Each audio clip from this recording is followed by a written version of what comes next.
even throughout COVID, not only have these platforms survived, they've thrived. The largest brands in the world are really embracing this and bringing it into their fundamental kind of operating mantra. I think you're starting to see basically what was considered niche becoming an entire industry of its own. It's all about these secondhand resale marketplaces. There's a flurry of activity around what's going on. And I think what's interesting is you're starting to see the convergence where the marketplaces, the kind of business model in general has gotten enough validation, enough traction. The largest brands in the world are really embracing this and bringing it into their fundamental kind of operating mantra. And that's a very big strategic step forward, I think, for the advancement of these secondhand marketplaces. We've covered them for years. And we've got a bunch of examples of just in the past few weeks, the kind of activity we've seen in this space. Even throughout COVID, not only have these platforms survived, they've thrived. Even ThredUp, which was a somewhat distant number two, is making a lot of waves now, right? So it's not just where your number one is ultra dominant and the number two is, a much smaller version of the number one player. There's actually plenty of room for just, for even the top two and now more niche players. So what some might have thought as a whole industry being considered niche, I think you're starting to see basically what was considered niche becoming an entire industry of its own, call it secondhand and resale as its own industry with your large mega kind of horizontal players that go across multiple categories of clothing and fashion and products. And then you have niches within that. So it's really interesting where kind of this idea of used and secondhand and new are now two different industries. And if you are a brand, if you are a manufacturer, what are you doing, right? How are you operating in that? So really interesting space. Let's look at some examples. First one here is going to be here from Adidas. It's called this Choose to Give Back, a resale program powered by ThredUp. This is genius. I love this so much. This reminds me of what Amazon did back in the early 2000s where they were powering BestBuy.com. Yeah, no, true story.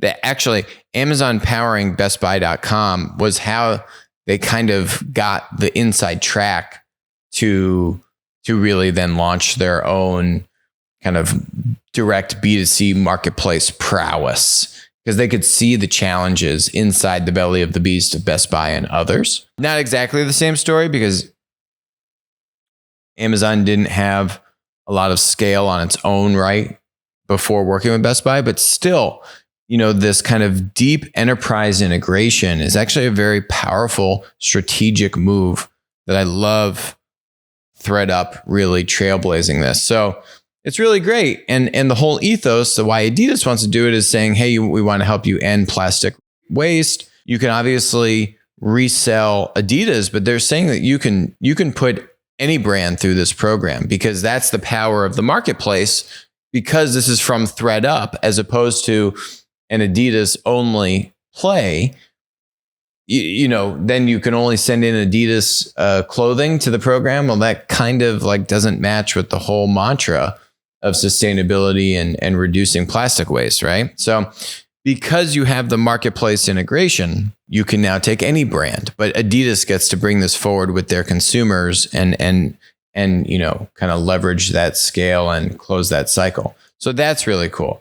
Another example, platform powering Lululemon for Lululemon resale called Trove, valued at over $200 million, raises $77 million, right? So now you have smaller companies, much smaller than a ThredUp, a Poshmark, Trove here, powering Lululemon and other brands, and that helping them raise more capital, right? So that's one vertical of this. Hey, can I can I power these large brand resale programs as a channel to get scale, right? Versus then having your own marketplace versus other niches, which I'm about to get to. Let's look at this one. Here's another. This is now an example of a niche. You have GOAT, one of the top two kind of like sneaker, resale platforms. Now, the interesting thing about GOAT and StockX are that, yeah, it's resale, but mostly it's new resale. The whole point is that you can't get these sneakers. They're rare and exclusive. So they're selling above the retail price, but you're buying a new sneaker, but technically it's a resale. You just can't get access to the inventory. And that's why there's this resale function versus secondhand, which is, legitimately used. Not saying you can't buy used stuff on those platforms, but that's kind of the primary core transaction. It's resale, but it's new. And now GOAT and Gucci and the CEO of Gucci are investing in, this is also resale, in Grailed, which is for streetwear. This is from mid-September. They got $60 million funding round led by a competitor, GOAT. And you have the CEO of Gucci in there. And right, like what? The competitor is leading the fund round, the fundraise. But now you can see these niches, right? You can see this is its own industry. This isn't a niche within the clothing. This is its own industry. Look at this. This is also an article from September. As resale booms, eBay is doubling down on refurbished and recycled products. Article goes on and on and on, talking about refurbished and recycled products help drive a 400% increase in used consumer products on eBay since 2018. This is the UK chief. We've talked about Etsy's acquisition of Depop, a brilliant acquisition. Vinted is the other large player in Europe. This article is saying the resale economy is estimated to grow to $77 billion by 2025. That's a number from ThreadUp, right? I mean, so this is massive. This is massive, massive stuff. Yeah, Real. I haven't even talked about Real. This is also from mid-September. All this.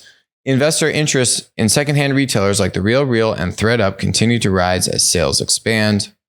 See here, this secondhand clothing item had an 82% smaller carbon footprint. That's striking the ESG chord, which is big from investors looking to put money into ESG friendly companies and indices. That's big. This is huge growth. And then there's a bunch of other smaller ones that I haven't even listed, smaller startups.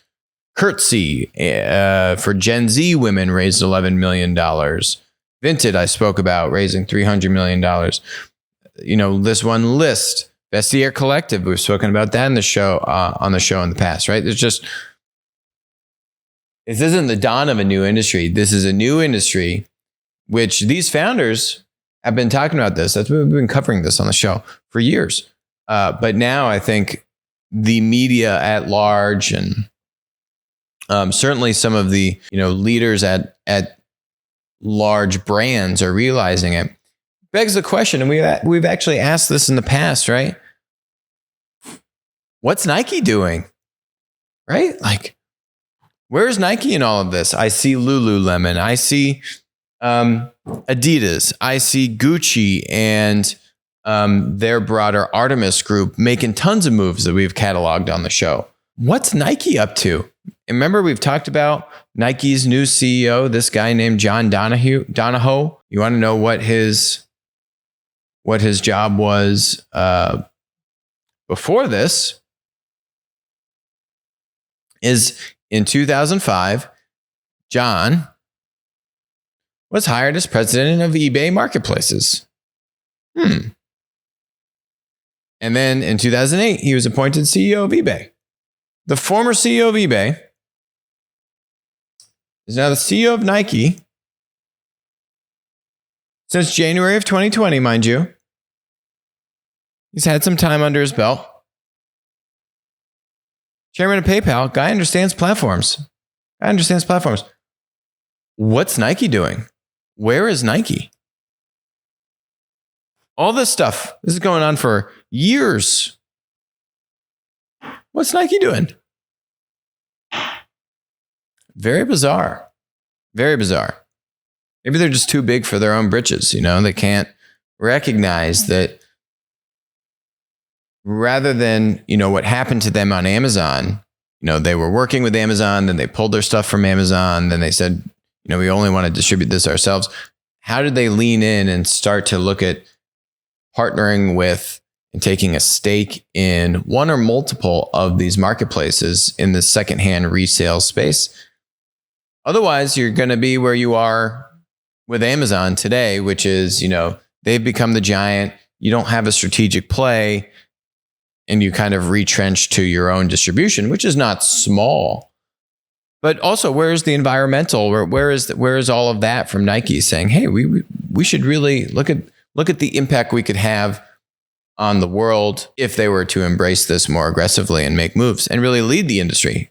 They're not leading. Following. Hi, I'm Alex. Thanks for watching the show.